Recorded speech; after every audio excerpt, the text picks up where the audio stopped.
Oke guys, jadi hari ini kita mau on the way dulu ke bengkel kaki-kaki ya, spesialis kaki-kaki di Kamikawa. Nah, kebetulan tempat kerja saya nggak jauh dari bengkelnya, jadi kita mau OTW. Nah, saya ditemani nih yang selalu menemani saya jalan-jalan.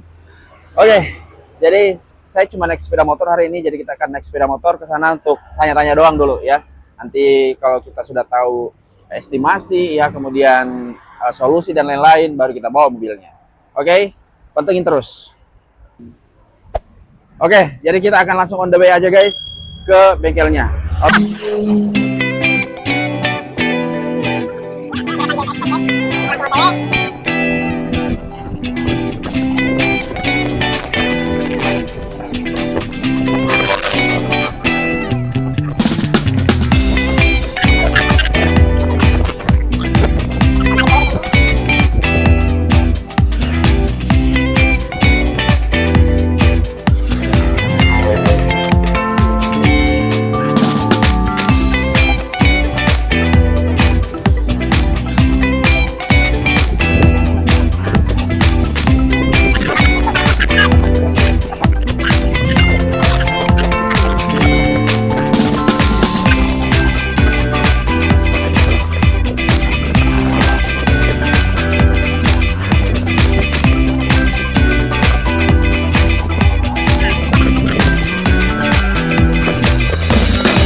Oke, jadi teman-teman, kita sudah di bengkel Kamikawa nih ya. Tempatnya tuh pas di depan Bukit Permata Indah. Jadi kalau teman-teman ke Semayulin, pas depan kompleknya, pintu gerbang Bukit Permata Indah. Nah, ini bengkel Kamikawa. Jadi di sini akan dicek kaki-kakinya menggunakan checking mesin namanya teman-teman. Nah, jadi seperti ini. Nanti alatnya ini akan bergoyang ya, bergoyang naik turun, bisa digerakkan satu atau dua alat aja gitu ya. Jadi kita bisa tahu persis yang mana yang rusak alatnya. Oke, kita akan langsung tanya-tanya aja sama tim di Kamikawa ya, supaya teman-teman bisa tahu estimasi perbaikannya dan misalnya ada kerusakan bisa direkondisi atau enggak. Oke, nah kita langsung wawancara aja nih. Oke Mas Rahmat Ma'ruf. Iya. Oke, nah jadi Mas, teman-teman ini banyak yang tanya kan, teman-teman komunitas ya. Misalnya kalau ada beberapa komponen di kaki-kaki itu bisa direkondisi atau gimana? Kita di sini lebih direkomendasikan untuk penggantian. Pergantian, oke. Iya, lebih direkomendasikan karena kan kalau rekondisi ini mungkin ada yang sebulan 2 bulan itu bisa rusak lagi karena ada beberapa customer kita juga. Nah, yang sebelumnya pernah ke bengkel lain juga kan. Nah, direkondisi, terus malah datang ke sini. Untuk ya malah kita ganti gitu. Diganti jadinya. Iya, karena setelah direkondisi rusak lagi gitu. Oke, kalau boleh tahu part yang direkondisi itu apa Mas? Kemarin itu ada shock yang dari sana, dari sana.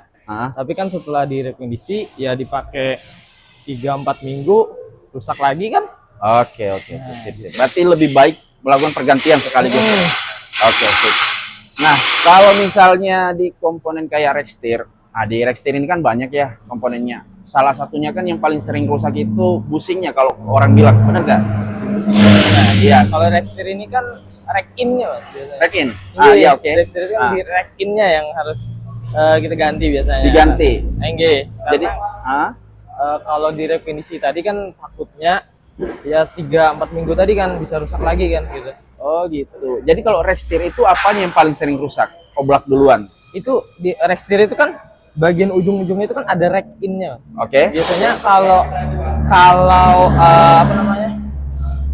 Kalau rack setirnya kena nih. Ah, Nah, gitu kan. Misalkan kita bisa dibilang tidak semua orang tuh bisa langsung ganti rack setirnya nih. iya benar benar. Tapi kita mewajibkan kalau misalnya rack setirnya kena nih misalnya. Iya. Mungkin bisa dibilang 70% atau 80% gitu kan. Rack setirnya nih. Itu masih bisa tuh. Oke. Nah, biasanya kami sarankan untuk diganti rack in-nya aja. Rack in-nya aja. Oke. Oke. Nah, kalau pergantian rack ini biasanya usia ininya lebih awet ya kalau pergantian kayak gitu ya. Kalau rack in-nya kan. Jadi nggak perlu ganti set gitu kan?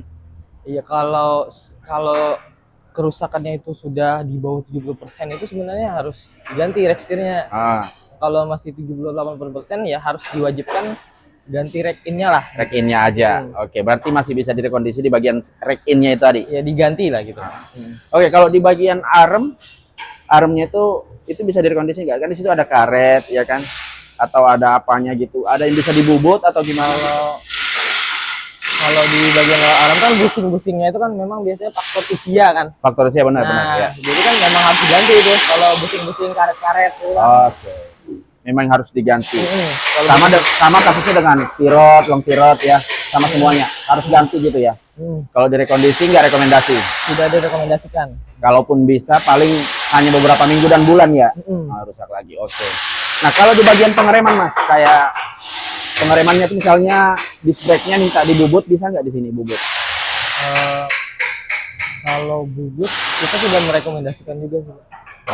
Soalnya mobil saya tuh kayak dia kalau direm tuh nggak rata. Nah, saya cek piringannya, ya piringannya aja sih. Dia itu kayak nggak rata gitu. Nah, ada kayak bekas-bekas semen atau apa gitu, nggak tahu juga dari pemilik sebelumnya. Nah, itu bisa dihaluskan lagi. Kalau dari ada mesin bikinnya. Oh, nggak ada. Kadang ada yang part yang memang harus dibubut, tapi biasanya lempar ke kanan air. Oh, tapi berarti bisa ya? Bisa aja.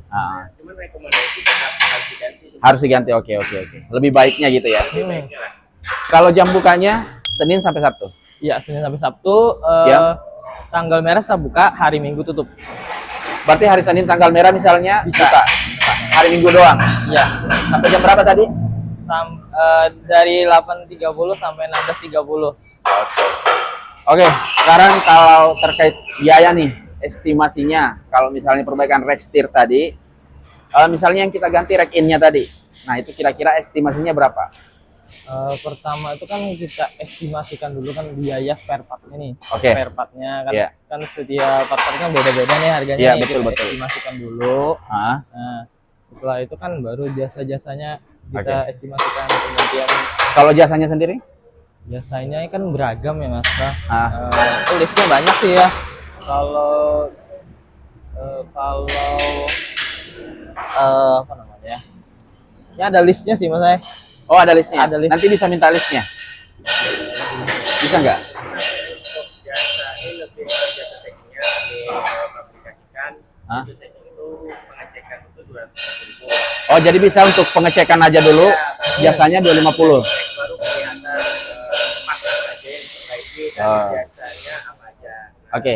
Bisa kasih gambaran nggak sih angkanya gitu kalau perbaikan rack setir tadi? Gambaran aja gitu. Gambaran aja. Kira-kira berapa gitu gambarannya. Jadi teman-teman komunitas tuh jadi ada gambaran juga gitu. Jadi bisa siap budget duluan. Nah, kalau misalnya kita teman-teman nggak tahu kan, nanti budgetnya kurang kan jadi sayang juga. Maksudnya udah bawa mobilnya tapi nggak bisa dikerjain gitu kan jadi sayang juga. Jadi kalau misalnya ada gambaran dulu secara umum gitu kurang lebihnya lebih bagus mungkin untuk teman-teman. Atau mobil apa gitu. Mobilnya sih X-Over, Jadi SX4. Suzuki X-Over ya. Iya, Suzuki X-Over. Misalnya tuh. Kalau kan gini, kan biasanya kita pengecekan dulu nih. Oke. Pengecekan ini kan dari hasil diagnosa dari setiap mobil itu kan pasti beda-beda. Iya, benar-benar. Bahkan ada customer kita yang pernah tuh pengecekan nih, bahkan tidak ada apapun Mas. Kendalanya sama sekali. Katanya mau ngecek aja, memang beneran tidak ada sama sekali gitu. Oke. Nah, gitu. Jadi memang estimasi biaya untuk servisnya itu kan dari diagnosanya itu. Iya. Bahkan kita juga berikan apa namanya seperti saran, misalnya menyesuaikan budget gitu kan. Ada prioritas yang harus diganti gitu Mas. Oke. misalkan listnya kan banyak nih, Ah, banyak ini kan, itu nanti kami ada juga beri masukan gitu kan untuk yang prioritasnya, yang prioritas saja. Iya. Oke. untuk yang tadi kata masnya untuk menyesuaikan budget. Iya, iya benar-benar. Ah. Jadi nggak bisa ngasih gambaran misalnya kita pergantian rack in tadi di Suzuki X-Over gitu sama Kalau jasa-jasanya. kalau spare partnya kan kita cek dulu nih mas, masnya X-Over tahun berapa kita cek Oke. dulu, karena kan harga spare part kan beda-beda nih. Ya, oh, benar-benar. Nah jasanya sih sama semua. Oh, jasanya sama. Iya. Estimasi jasa kan? Estimasi ini kan tadi karena kembali melihat dari kondisinya. Estimasiin aja nggak apa-apa berapa gitu. Iya, rentangnya dari misalnya contoh misalnya dari 300 ke 800 misalnya. Misalnya Mungkin gitu. ya mas ah. Kalau yang sering saya lihat ini mungkin kisaran 5 sampai 10. Kalau lumayan ringan ya mas. Kalau lumayan berat mungkin 10 ke atas sih pasti ya. Oke. Ya, dan itu kan kalau selama itu tidak ada rack steer sih biasanya mas. Rack Iya. steer-nya biasanya kan mahal kan. Iya, rack 10 steer-nya ke atas bisa kan. 15 sampai 20 ya kan. Kalau ringan mungkin 5 sampai 10 ya. Oke, itu kalau pergantian rack in tadi ya. Atau jasanya doang? Itu itu keseluruhan mas, estimasi keseluruhan. Pergantian Spare part, partnya. Oh, berarti udah dan termasuk jasanya. spare part, termasuk Jadi jasa. ini mas, biasanya kan setelah pengecekan kita berikan estimasi biaya spare part, estimasi biaya jasa. Ya. Kita gabung tuh. Ya. Nah, terus Nah, yang kalau saya tanyakan nih estimasi jasanya tadi di mobil X-Over tadi, X-Over lama. jasanya ya. Iya. kalau Rentangnya estimasi berapa? Jasa itu mungkin dari 2 sampai 5 ada aja mas. 2 Jadi juta kan sampai itu- 5 juta. Iya, itu kan untuk jasanya kan. Kalau spare partnya bahkan kalau misal rekanan mau bawa spare part sendiri juga bisa. Bisa bawa spare part sendiri. Iya. Oke. Nah, kalau jasanya tadi di rentang 2 sampai 5 juta. Ya itu kan per item mas. Ini per item. Iya, iya, iya, iya. Jadi misal rekin ya rekin aja gitu. Iya. misalnya. Kalau misalnya yang lain-lain lagi beda lagi. Misalnya kita ngerjain rack in, ngerjain low armnya, tirot dan lain-lain itu beda lagi. Itu per item mas. Jadi di total aja rekin. Oke, oke. Berarti dia pisah-pisah gitu ya? Iya. Oke, oke. Sip. Mungkin itu aja sih Mas yang mau ditanya-tanyain. Nanti saya mau bawa mobil sih. Besok hari apa ya? Hari Minggu ya? Hari Senin berarti. Tapi pengecekan dulu ya. Iya. Karena ada juga yang bunyi ngik ngik ngik. Saya nggak tahu apanya. Ada yang bilang low armnya tadi entahlah atau shocknya apa nggak tahu juga. Nah ini bisa dijelasin sedikit bagaimana cara kerja shaking mesinnya ini? Jadi kalau namanya shaking mesin ini kan sebenarnya alat untuk menggoyang mobil gitu kan. Menggoyang mobil, Non-stop, naik dan turun shaking gitu ya? Iya, non-stop kan. Jadi kepala mekanik kita kan jadi tinggal diagnosa aja lah gitu. Dan memang dari lebih benar-benar shaking mesin ini alat bantu aja sebenarnya. Alat bantu, yes, ya ya, kan. ya. Nah, jadi yang memang dari pengalaman mekanik kita yang benar-benar berpengalaman gitu kan. Kita cek keseluruhan itu bahkan untuk seperti ABS itu kita deteksi juga Mas, maksudnya untuk pendataan dari customer-nya itu. Oh. Makanya kita hampir keseluruhan juga kita cek. Berarti ini bisa ngecek ABS juga rusak apa enggak? Enggak Mas, maksudnya ketika nih masuk antrian kami ini kan. Ah? Jadi kita bantu cek nih sensor ABS-nya nyala atau enggak gitu. Oh, gitu, Kita oke, bantu oke. cek aja. Iya, iya. Nah, misalnya ada kebocoran kita bantu cek Oh, gitu aja. oke. Baru proses pengecekan kaki-kaki secara menyeluruhnya gitu Mas. Ah, maksudnya. berarti ini alat ini bisa deteksi semua kerusakan di bagian kaki-kaki ya? Ini alat bantu Mas. Alat bantu untuk ini ya? Untuk iya. Untuk diagnosanya. Iya. Oke, selain layanan kaki-kaki ada lagi nggak di sini? Kita kan ya pengecekannya, servis kaki-kakinya, ganti oli, dan perawatan remnya. Oh, ganti oli bisa? Bisa. Pakai oli apa di sini? Di sini kita pakai Shell. oli premium ini. Bukan Shell. Oh, Flux. Titan. Titan. Titan. Sponsor ya?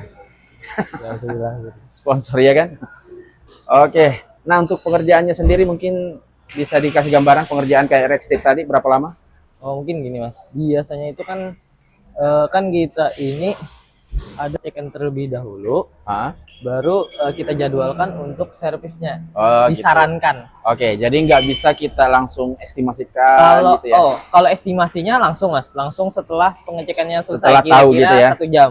Oke. Pengecekannya kira-kira 1 jam, itu langsung kita berikan estimasinya. Ah? Nah kalau untuk penggarapannya biasanya disarankan untuk di hari lain kalau mau langsung digarap biasanya Mas. Karena kan kalau di hari lain itu kan ketersediaan spare part ini kan kita memang ada di gudang nih. Kita cek dulu ketersediaannya di gudang. Namun yang kurang bisa langsung kita carikan. Jadi kalau di hari lain itu kita carikan semua, diusahakan sampai lengkap tuh yang spare partnya tadi. Spare partnya tadi. Jadi begitu datang lagi langsung dikerjain. Iya, dia datang langsung bongkar aja. Kalau pengecekan dulu kan 1 jam dulu. Terus estimasi kita cek ketersediaan gudang gitu kan. Nah. Nah, jadi kesimpulannya tadi terkait dengan rekondisi itu enggak rekomendasi. Ya, sebaiknya diganti kalau mau awet lagi. Kecuali kalau memang hanya untuk sementara waktu, ya sambil ngumpulin budget mungkin bisa direkomendasi ya, di rekondisi. Iya. Kalau booking bisa nggak di booking dulu baru datang? Bisa. Memang disarankan seperti itu Mas. Kadang booking dulu. Banyak orang datang tapi ternyata penuh. Iya benar-benar. Nah, atau misalnya datang si beliau misal datang jam 10.30, tapi ternyata di jam 10.30 11.10 ini udah ada isinya. Jadi kan dia harus nunggu sampai jam 2, jam 3 kan gitu. Tapi kalau yang jauh-jauh ya. Mungkin itu aja sih Mas. Makasih banyak untuk waktunya ya. Sharingnya terima kasih. Nanti kita akan rekomendasi ke teman-teman komunitas untuk datang pengecekan di Kamikawa. Ini bengkelnya cukup luas teman-teman ya. Bagus banget, rekomendasi buat teman-teman. Tempatnya juga dekat. Kalau di Banjarbaru ini arahnya juga mudah sekali ditemukan. Depan komplek Bukit Permata Indah ya. Ini lurus saja arah ke Mandiangin.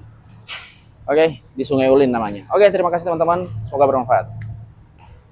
Terima kasih banyak.